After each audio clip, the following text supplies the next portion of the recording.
welcome everyone to another episode of PTR Perspective, a series where we talk about global electrical infrastructure markets. In today's episode, we're going to be talking about Middle East. A lot of infrastructure development happening in the region. We have a surge in investments in financial hubs. There's tourism projects. As the countries try to diversify their economy beyond the oil exports, but then also a lot of new infrastructure development in Egypt as well. However, recently we have been hearing news about there's a potential slowdown in all of this infrastructure development in the region. Today, we want to talk about how we see that evolving, and more specifically, what do we think the impact of that would be on the distribution equipment market, including things like distribution transformers or medium voltage switchgear. I have with me Iman Ikhlaq, who's our lead analyst on the topic on transformers and switchgear. She's part of that team and she helps do a lot of research on the Middle Eastern market. She's the expert who's going to be walking us through the changes in the region. Welcome to the episode, Iman. Let's Thank you so start much. with the background here. We heard the news, of course, there is some delays. So how do you see the delays, especially in Saudi Arabia? There was some talks about NEOM project as well. What's your take on that? How do you see this delay happening? You're correct. There's been quite a lot of talk lately around what's going to happen with the projects in Saudi Arabia, especially the NEOM project, the Line City, right, the futuristic city project. Now, initial plan for that was quite ambitious. They were aiming to have 1.5 million residents living by 2030. And it's already 2024, and we know that the expectations are not meeting, right? So there have been reports indicating that they might lower their targets. You might have heard about the news from Bloomberg, and they claimed that now their expectations for the line project have been reduced to 300,000 residents by 2030. And one of the main reasons for this slowdown is financial. So, the Public Investment Fund in Saudi Arabia plays a very crucial role in funding these projects, and it has yet to assign a budget for the NEOM in 2024. And this lack of financial clarity is causing some delays and uncertainties in, the implementation of these ambitious plans. And some of other broader financial challenges that Saudi Arabia is facing, we see that the kingdom's budget delays are expected to continue until 2026. And they may, mainly this is because lower than expected oil revenue they're having. So to balance the budget, Saudi Arabia would need to increase its oil prices, basically close to $86 per barrel, and which is quite higher than what we see currently. So this financial pressure is affecting the pace of the infrastructure project and overall the 2030 vision of KSA we see, right? And this is not just a claim of, you could say, other entities. The Saudi Arabia officials have indeed acknowledged this slowdown.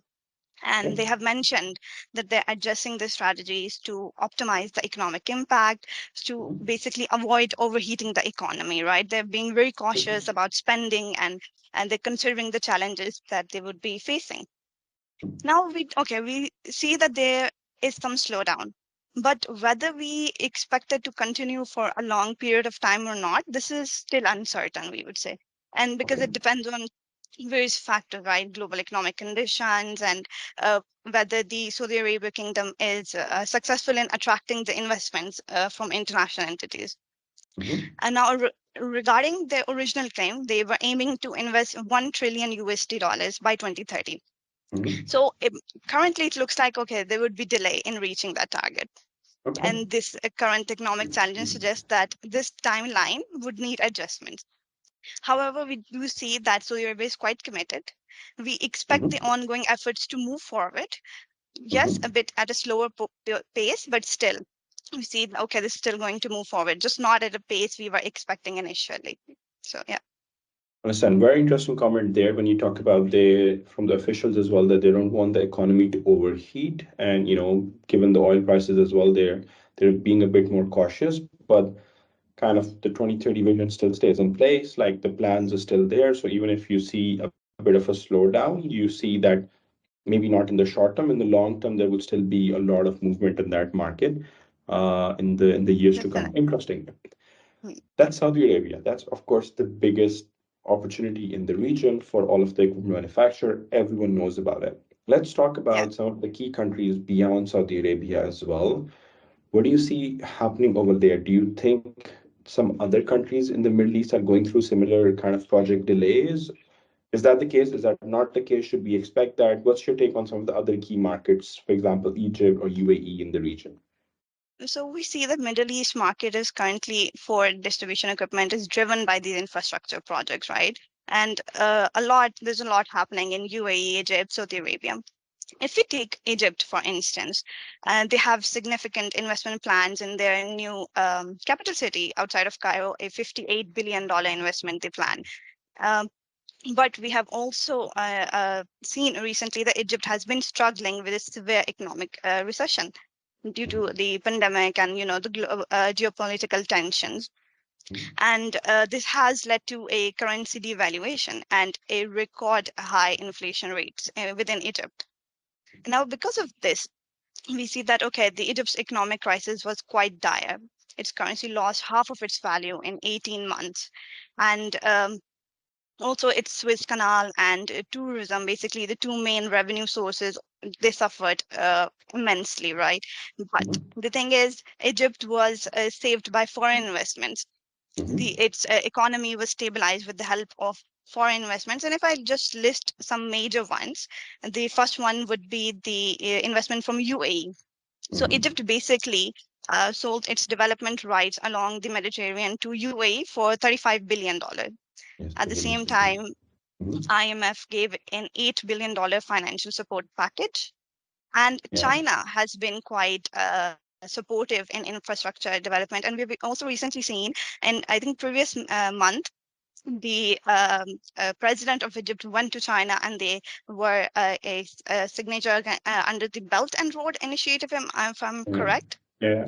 So yeah, a lot of support they're getting from China as well. China also provided $956 million loan back in November 2023. So these Okay. investments, these financial investments are quite critical for Egypt's urban development. So by Mhm, itself, Egypt would not be able to continue. But with mhm. these international investments, we do see, okay, the pace is growing, right? It's not slowed down within Egypt with the help of these investments. And in contrast, if we talk about UAE, Mhm. UAE continues to advance in infrastructure projects Okay. without any similar setbacks, we would say. Okay. For example, in Abu Dhabi, it has approved 144 new projects and with budget of nearly $18 billion. So Mhm. while Saudi Arabia is definitely experiencing delays, Egypt and UAE are managing their infrastructure development differently. So Egypt, although facing some economic hardships, is leveraging substantial foreign investment to keep its project moving forward.